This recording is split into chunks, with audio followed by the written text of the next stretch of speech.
Hello everyone, let us see question number 32 ಅಥವಾ ಪ್ರಶ್ನೆ ಅಂತ ಹೇಳಿದ್ದಾರೆ. ಅಂದ್ರೆ 32ನೇ ಪ್ರಶ್ನೆಗೆ ನಿಮ್ಗೆ ಚಾಯ್ಸ್ ಇದೆ. 2 ಅಂಕಗಳ ಪ್ರಶ್ನೆ ಇದೆ.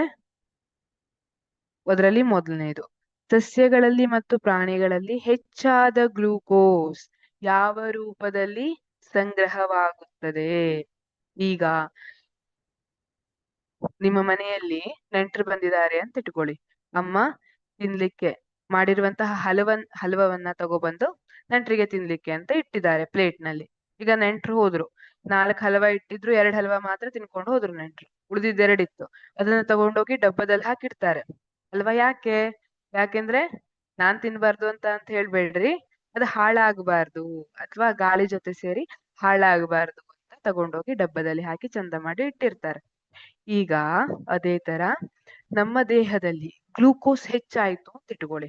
ಅದು ಯಾವ ರೂಪದಲ್ಲಿ ಸಂಗ್ರಹವಾಗಿರುತ್ತೆ ಅಂತ ಅಂದ್ರೆ ಗ್ಲೈಕೋಜನ್ ಅಥವಾ ಪಿಷ್ಟ ರೂಪದಲ್ಲಿ ಸಂಗ್ರಹವಾಗಿರುತ್ತೆ. ಸಸ್ಯಗಳಲ್ಲಿ ಪಿಷ್ಟ, ಸ್ಟಾರ್ಚ್ ಅಂತ ಕರಿತೀವಿ, ಆ ರೂಪದಲ್ಲಿ ಸಂಗ್ರಹ. ಹಾಗೆ ಪ್ರಾಣಿಗಳಲ್ಲಿ ಗ್ಲೈಕೋಜನ್ ರೂಪದಲ್ಲಿ ಸಂಗ್ರಹವಾಗಿರುತ್ತೆ. ಇಲ್ಲಿ ಇನ್ಸುಲಿನ್ ಹೇಳಿದಿರಿ ನೀವು ಅಲ್ವಾ? ಮೇದೋಜಿರಕ ಗ್ರಂಥಿಯಿಂದ ಸ್ರವಿಕೆಯಾಗುವಂತಹ ಹಾರ್ಮೋನ್ ಇನ್ಸುಲಿನ್. ಇದೇನ್ ಮಾಡುತ್ತೆ, ರಕ್ತದಲ್ಲಿ ಗ್ಲೂಕೋಸ್ ನ ಪ್ರಮಾಣ ಹೆಚ್ಚಾಗಿದ್ ಗೊತ್ತಾಯ್ತು ಅಂದ್ರೆ ಅದನ್ನ ಗ್ಲೈಕೋಜನ್ ಆಗಿ ಕೋಶದೊಳಗೆ ಸೇರಿಸ್ಬಿಡುತ್ತೆ. ಗ್ಲೈಕೋಜನ್ ಅನ್ನುವಂಥದ್ದು ಗ್ಲೂಕೋಸ್ ನಿಂದ ಆದಂತಹ ಒಂದು ಸಂಯುಕ್ತ ಅಂತ ಹೇಳ್ತೀವಿ. ಆ ಗ್ಲೈಕೋಜನ್ ಸಾಮಾನ್ಯವಾಗಿ ಯಕೃತ್ತು ಮತ್ತೆ ಸ್ನಾಯುಗಳಲ್ಲಿ ಇರ್ತದೆ. ಈಗ ನಮ್ಗೆ ಗ್ಲೂಕೋಸ್ ಪ್ರಮಾಣ ಕಡಿಮೆ ಆಯ್ತು ರಕ್ತದಲ್ಲಿ ಅಂದ್ರೆ ಏನಾಗ್ತದೆ, ಆ ಗ್ಲೈಕೋಜನ್ ಇರುವಂತದ್ದು ಮತ್ತೆ ಗ್ಲೂಕೋಸ್ ಆಗಿ ಕನ್ವರ್ಟ್ ಆಗಿ ನಮ್ಗೆ ಇನ್ಸ್ಟೆಂಟ್ ಎನರ್ಜಿಯನ್ನ ಕೊಡುತ್ತೆ. ಈ ರೀತಿ ಸಸ್ಯಗಳು ಮತ್ತೆ ಪ್ರಾಣಿಗಳಲ್ಲಿ ಹೆಚ್ಚಾದ ಗ್ಲೂಕೋಸ್ ಗ್ಲೈಕೋಜನ್ ಅಥವಾ ಪಿಷ್ಟ ರೂಪದಲ್ಲಿ ಸಂಗ್ರಹವಾಗುತ್ತದೆ.